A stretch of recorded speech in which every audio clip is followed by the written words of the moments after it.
This morning we have Chris Burcher is returning to speak to us. Chris, I apologize, I pulled this off the internet, so it's fairly current, but he's a father. He plays the mandolin. He's co-owner of Wolf Hills.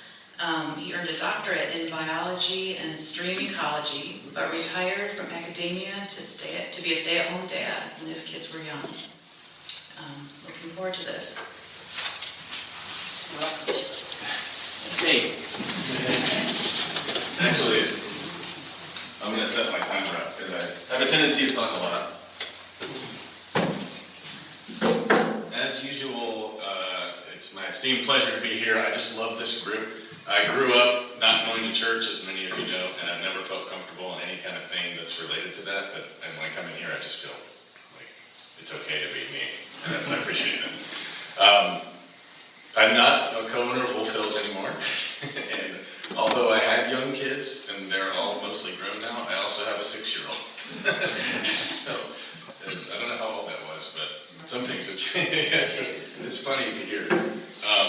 So yeah, I'm here to talk about scarcity, and I'm not an expert by any means, but I read some books, which makes me an expert, right? That I discovered at the end of last year, got some for Christmas, and so this is all still new.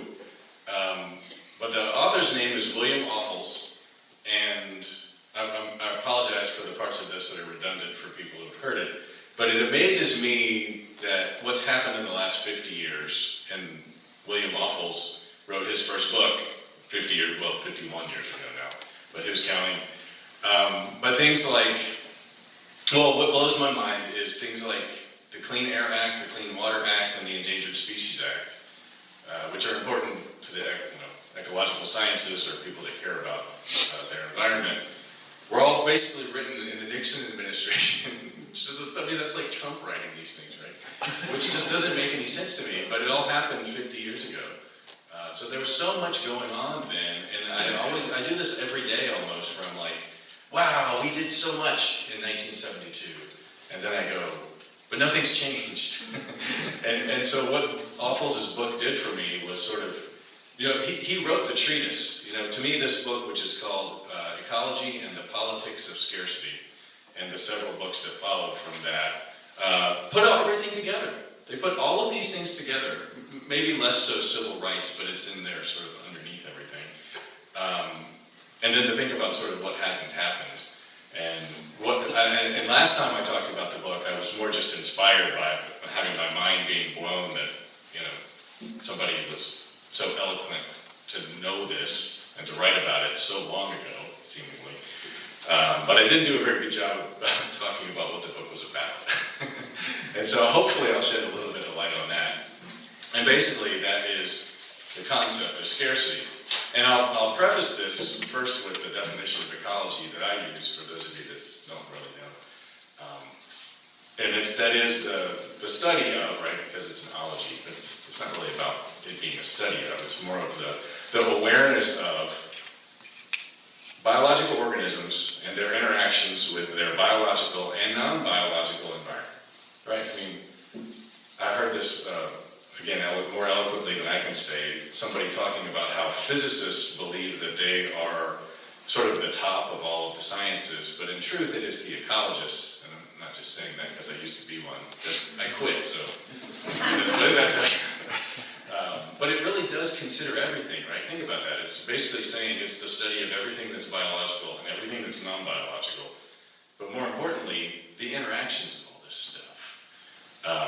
And what does that sound like, right? It sounds like so many things. I mean, it sounds like awareness. It sounds like consciousness. I mean, it sounds like just being alive. Why would you not automatically be born into that? But then I have to realize, I'm just realizing at 50 that not everybody was born thinking like that. And so my sort of mission, my work, that I don't get paid for, so I'm not sure you call it work, but my life's work is looking at these things we've learned from ecology, from understanding how biology and the universe works. See, I'm shunning the physicists there, right? Not just the universe, but the life part of the university, works as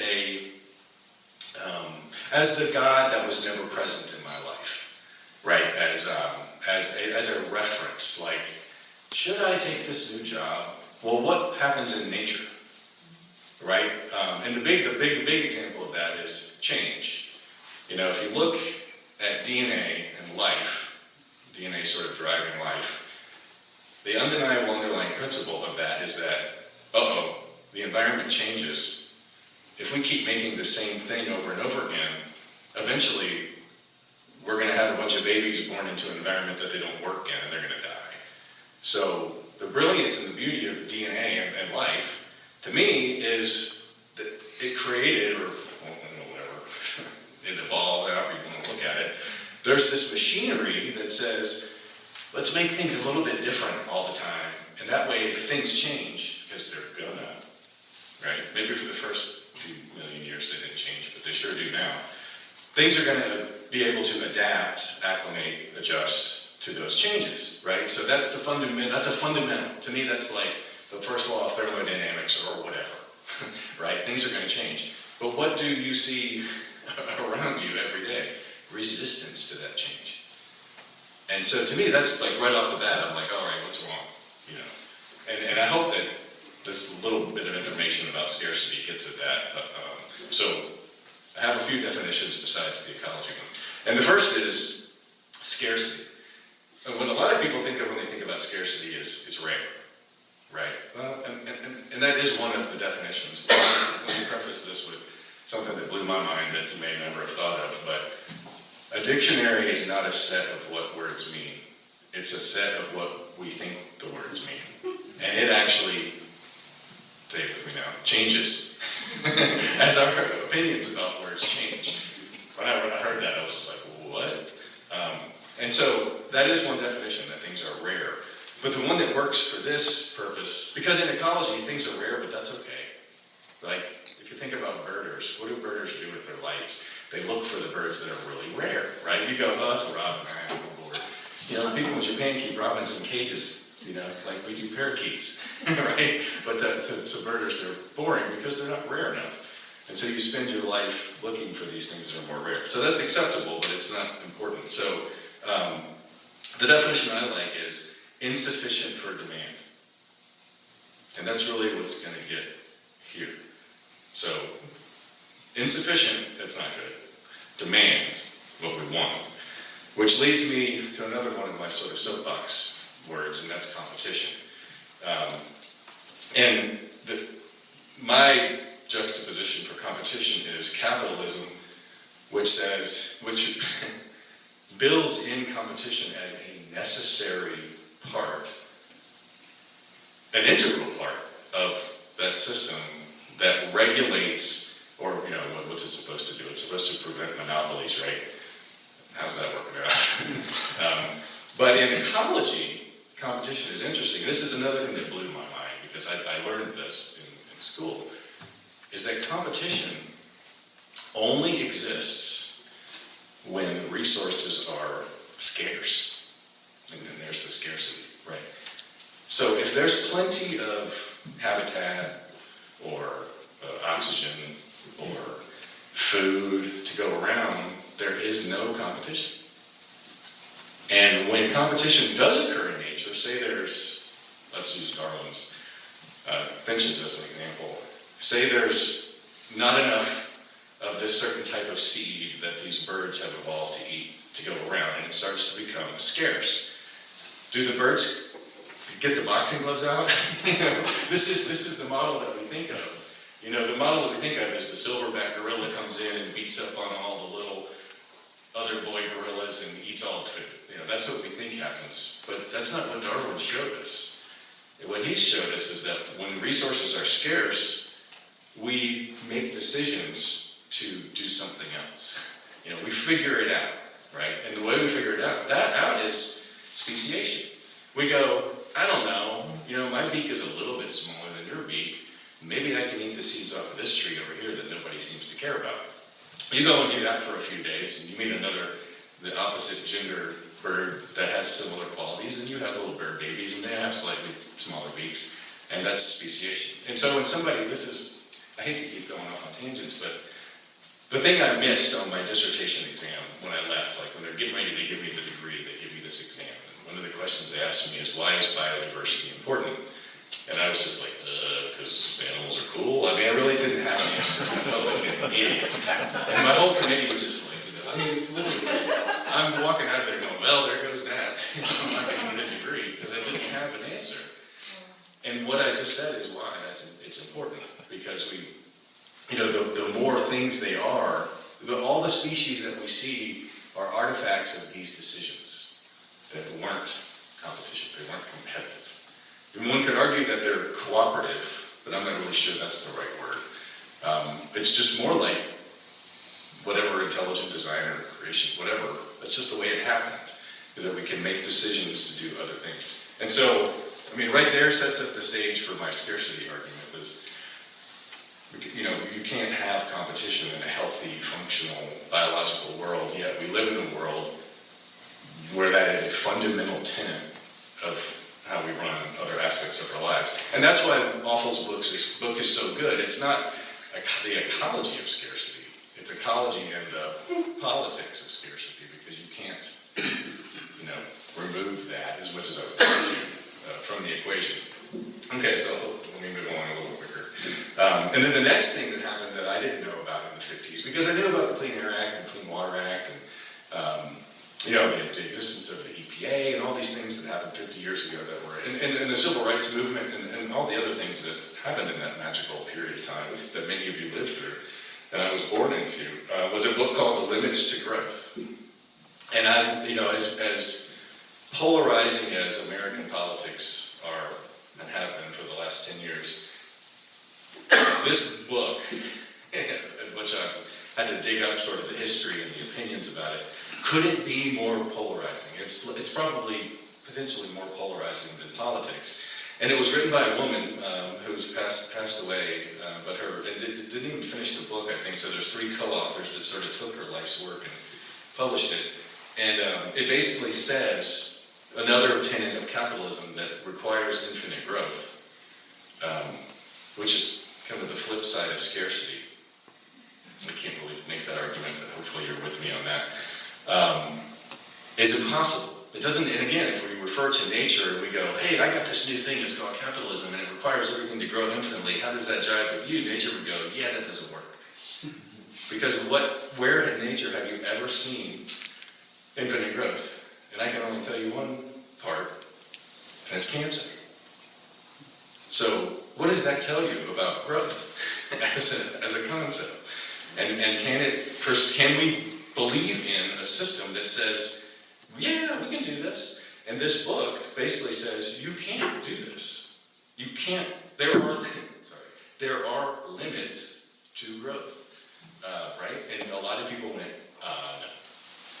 I had no idea that a concept like that could be so polarizing, but it is. You tell a neo-capitalist or economics, professional PhD or whatever today, and you bring up the idea that growth may not be sustainable, you're going to get chewed out, depending on the attitude of the person. They may gently slap you upside the head, or they may cuss you out in public. I'm not sure.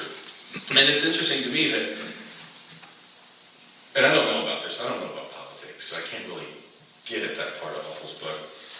But people will say that all this, after World War II, as we sort of restructured ourselves, that resulted in the civil rights movement, the ecological madness, the embrace of the planet, these things that happened associated with Awful's. But it also resulted in things like Reaganomics and, where we are today with the political system. So it's really interesting to me that you basically have these 2 sides, if you will, or ways, or religions, or dogmas, I don't know what you call them. And one says, scarcity is just the way it is because competition governs our future. And another group that says, actually, infinite growth is really unhealthy and impossible, and scarcity doesn't have to even figure into that. And I'm going to skip through a bunch of this other stuff just to try to make my point. I went and tried to get some data today from the UN and the World Health Organization and USDA USDA, and to sort of verify this idea that we don't have a hunger problem on Earth right now. We have a distribution problem. And all the data that I could find, and it's so many different sources, it wasn't worth like trying to cite it. I was pretty convinced that it's somewhere near accurate, that says we can actually support probably 10 billion people on the planet if we could effectively get the food to them. The problem that we have is